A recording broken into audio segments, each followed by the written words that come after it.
What's up YouTube, this is Coach Donnie with ElevateYourself.org. In this video I'll be going over how to do a jump serve, also called a power serve or jump power serve.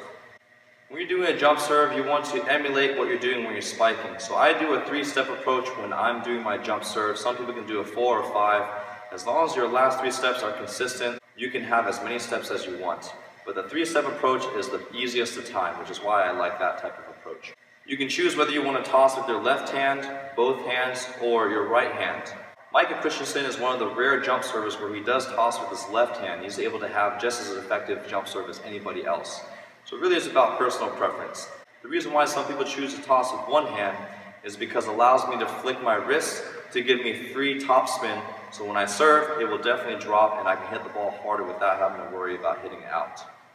Some people toss with 2 hands because it has less spin, but also allows the serve to drive a little deeper. So it's like a very fast hybrid serve. Regardless of whether you like to toss it with your left arm, both arms, or your right arm, the principles are still the same. You want to toss it high enough and in front for you to attack the ball like a spike. You also want to bring your arms down immediately as soon as you toss it. And you want to broad jump a little bit to get extra power when you're jump serving. Here's the best way to practice your timing for jump serves. You want to toss it like you're about to spike, do your 3-step approach, and catch it at your peak.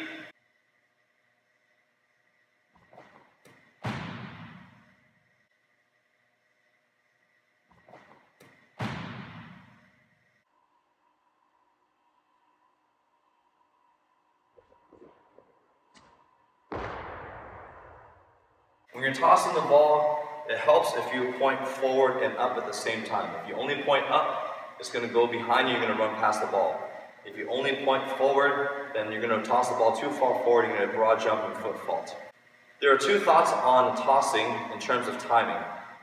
Some people like to separate their toss and their approach, so they'll toss very high first, and then they'll accelerate to the ball. Second type of tossing is you toss it a little bit lower and you toss and step at the same time, almost as if you're rushing yourself. And the reason why some people do one or the other is if you do a high toss, you can exert a lot of power into it because there's a lot of speed coming from the ball as it's falling from a higher height, and it allows you just to accelerate and attack the ball. Other people who toss it a little bit lower, like they're rushing themselves, it allows them to have a little bit flatter type of jump serve, which is harder to pass, because if it doesn't drop with the right top spin, it will catch you a little bit higher. So I'll demonstrate both of those for you.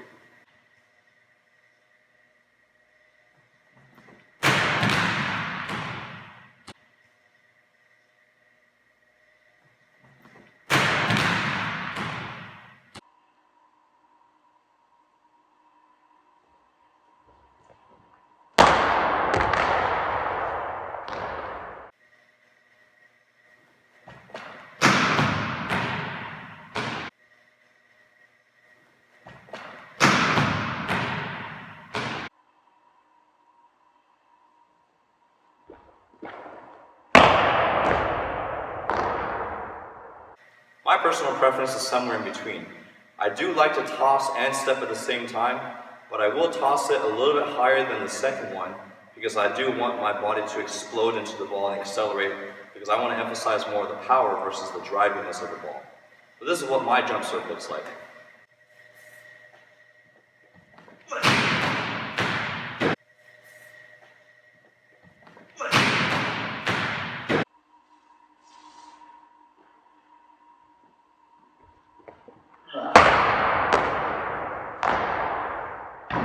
In general, I recommend tossing and stepping at the same time. That kind of puts you in rhythm.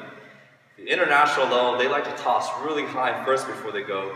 One, because they're super athletic, and also they want to generate as much power as they can. It's a riskier serve, but then at that level, they want to try to get more aces than at maybe the amateur or the high school level. A couple common mistakes that I see when people are jump serving is when they jump serve, they tend to overrun the ball, or they forget to open up like they would for a spike. So they end up generating a lot of power with their back here. So you don't want to change anything about your footwork. Your footwork is exactly the same as your spiking footwork. And if you want to learn more about spiking footwork, please watch the video clip up here. So the same thing when you're spiking and when you're jump serving, it has to be the same thing. Where you're turning your foot 45 degrees, and then the last step is 90 degrees so I can open up and then close to the target. Not only will you be able to hit harder, but it'll feel better on your back. And you do want to keep it slightly in front on your right hitting shoulder, just like you would for your spike. One thing that helps me jump serve consistently and pretty tough is I try to aim for the second red or the third white of the antenna. And if you don't know what I'm talking about, please watch my float serve video up here and we talk about where that is relative to the net. I like to aim for that spot because it allows the serve to be as flat as possible so it can drop.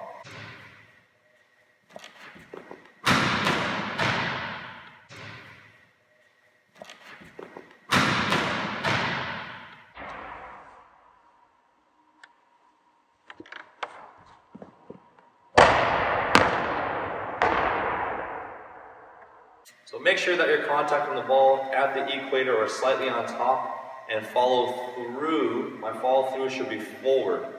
Make sure you keep your hand very relaxed and open so you can have maximum control and topspin on the ball. Thanks so much for watching this video regarding jump serving. If you have any other video suggestions regarding volleyball, athletic training, or fitness, please leave your suggestions in the comments below. Otherwise, I'll see you guys in the next video.